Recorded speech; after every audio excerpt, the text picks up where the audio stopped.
कुछ दिनों बाद सुनो, मुझे यह झोंपड़ी बहुत ही छोटी लगती है। तुम उस जादुई जलपरी के पास जाओ और एक बड़ा सा महल मांगो जिसमें काफी नौकर चाकर हो मेरी मदद करने के लिए। अब मुझसे ज्यादा काम नहीं किया जाता। लेकिन यह झोपड़ी तो बहुत अच्छी है। तुम बड़े महल का क्या करोगी? अरे, तो मैं यह सब तुमसे थोड़े ही ना मांग रही हूँ। उस जादुई जलपरी के पास जाकर मांगने के लिए ही तो बोल रही हूँ। तुमसे मेरी इतनी भी खुशी नहीं देखी जाती क्या? ऐसी बात नहीं है। मुझे यह सब ठीक नहीं लग रहा है, इसलिए। अरे, कुछ नहीं है ऐसा। तुम ज्यादा मत सोचो इस बारे में।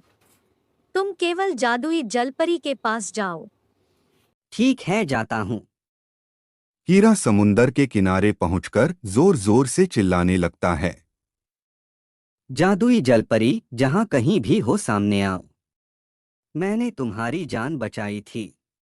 मेरी पत्नी की कुछ इच्छाएं हैं। सामने आओ। तभी जादुई जलपरी सामने से तैरती हुई बाहर आती है। बोलो हीरा, क्या इच्छा है तुम्हारी पत्नी की? जादुई जलपरी, मेरी पत्नी को एक बड़ा सा महल चाहिए जिसमें सारी सुविधाएं हों और जिसमें आगे पीछे नौकरों की भरमार हो। जाओ, तुम्हारी पत्नी की यह इच्छा भी पूरी हुई।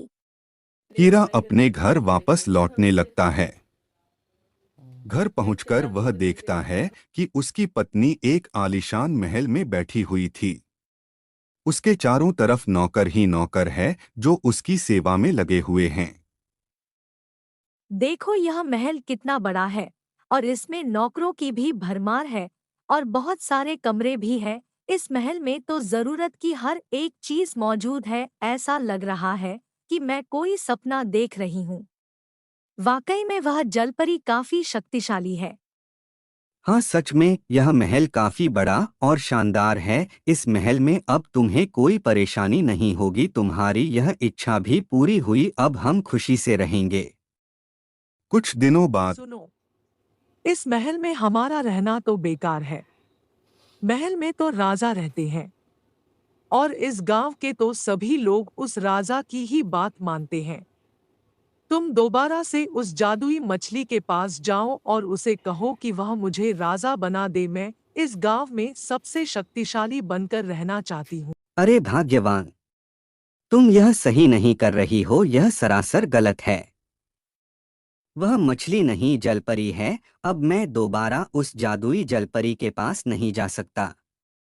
हमारे पास इतना बड़ा महल है और इसमें जरूरत की सभी चीजें मौजूद है। देखो, मेरे सामने बकवास मत करो। तुम अभी के अभी उस जादुई जलपरी के पास जाओ, नहीं तो अच्छा नहीं होगा।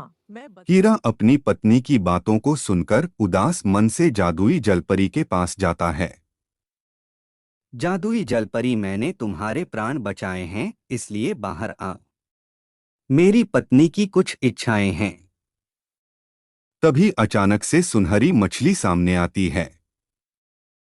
बोलो हीरा, तुम्हारी पत्नी की तीसरी इच्छा क्या है? तुम मेरी पत्नी को इस गांव में सबसे शक्तिशाली बना दो, उसे इस गांव की रानी बना दो। ठीक है, तुम्हारी पत्नी की यह तीसरी इच्छा भी पूरी हुई। हीरा अपने घर जाता है तो देखकर चौंक जाता है क्योंकि उसकी पत्नी पुरानी टूटी हुई झोपड़ी में बैठी सिसक सिसक कर रो रही थी। अरे, यह क्या हो गया? हमारा महल तो पहले वाली टूटी हुई झोपड़ी में बदल गया। हमारे पास इतना धन और ढेर सारे नौकर चाकर थे, सब कुछ अचानक से गायब हो गया। चुप करो कमला। यह सब तुम्हारी लालच की वजह से हुआ है। तुम्हें केवल जादुई जलपरी से दो ही इच्छाएं मांगनी थी। तुम्हारी केवल दो ही इच्छाएं पूरी की जा सकती थी। तीसरी इच्छा तुम्हारा वर्तमान थी। तुमने दो इच्छाओं में जादुई जलपरी से जो कुछ भी मांगा, तीसरी इच्छा ने और तुम्हारे लालच ने हमसे हमारा सब कुछ छीन लिया और हम फिर से टूटी हुई झोपड़ी में आ गए। अरे, यह क्या कर दिया मैंने? अपने लालच की वजह से सब कुछ खो दिया मैंने। कमला अपने इस लालच पर बहुत शर्मिंदा होती है और उसे अब अच्छी तरह समझ आ जाता है कि ज्यादा लालच करना कभी-कभी हमारे लिए उल्टा साबित हो जाता है।